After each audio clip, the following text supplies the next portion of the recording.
Hi చాలా రోజుల నుంచి దుర్గమ్మ గుడికి వెళ్ళాలని అనుకుంటున్నాను. నా పిల్లలకి స్కూల్ సెలవు కదా, అందుకే ఫ్యామిలీ అంతా కలిసి గుడికి వెళ్ళాము. అమ్మవారి గుడికి వెళ్తే మైండ్ చాలా పీస్ఫుల్గా ఉంటుంది. మా విజయవాడ దుర్గమ్మ గుడికి వెళ్తే అసలు ఆ ఆనందమే వేరు. దర్శనం అయ్యాక బయట గోపురం చూస్తే చాలా బాగుంటుంది. బయట సిటీ అవుట్స్కట్స్ కూడా కనిపిస్తాయి. ఈవినింగ్ టైంలో వెళ్ళాం కదా, బయట అసలు చల్లని గాలి, మబ్బులు, చాలా హ్యాపీగా ఉంది.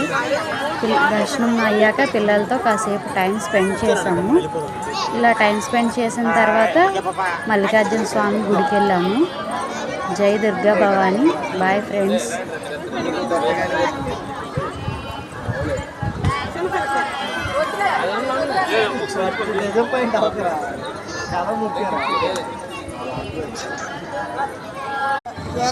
హాయ్ చాలా రోజుల నుంచి దుర్గమ్మ గుడికి వెళ్ళాలని అనుకుంటున్నాను. నా పిల్లలకి స్కూల్ సెలవు కదా, అందుకే ఫ్యామిలీ అంతా కలిసి గుడికి వెళ్ళాము. అమ్మవారి గుడికి వెళ్తే మైండ్ చాలా పీస్ఫుల్గా ఉంటుంది. మా విజయవాడ దుర్గమ్మ గుడికి వెళ్తే అసలు ఆ ఆనందమే వేరు.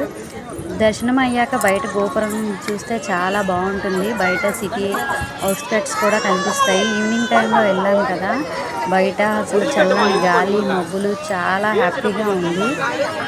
దర్శనం అయ్యాక పిల్లలతో కాసేపు టైం స్పెండ్ చేసాము. ఇలా టైం స్పెండ్ చేసిన తర్వాత మల్లికార్జున స్వామి గుడికి వెళ్ళాము. జై దుర్గా భవాని. Bye friends.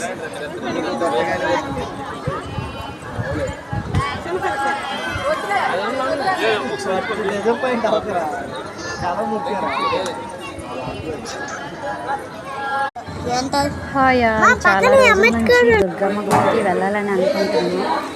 నా పిల్లలకి స్కూల్ సెలవు కదా, అందుకే ఫ్యామిలీ అంతా కలిసి గుడికి వెళ్ళాము. అమ్మవారి గుడికి వెళ్తే మైండ్ చాలా పీస్ఫుల్గా ఉంటుంది. మా విజయవాడ దుర్గమ్మ గుడికి వెళ్తే అసలు ఆ ఆనందమే వేరు.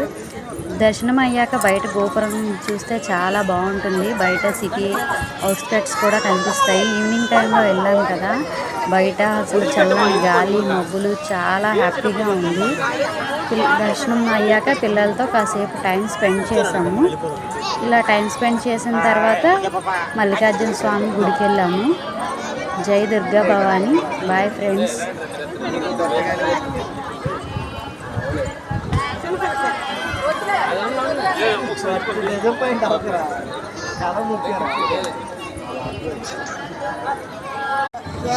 హాయ్ చాలా రోజుల నుంచి దుర్గమ్మ గుడికి వెళ్ళాలని అనుకుంటున్నాను.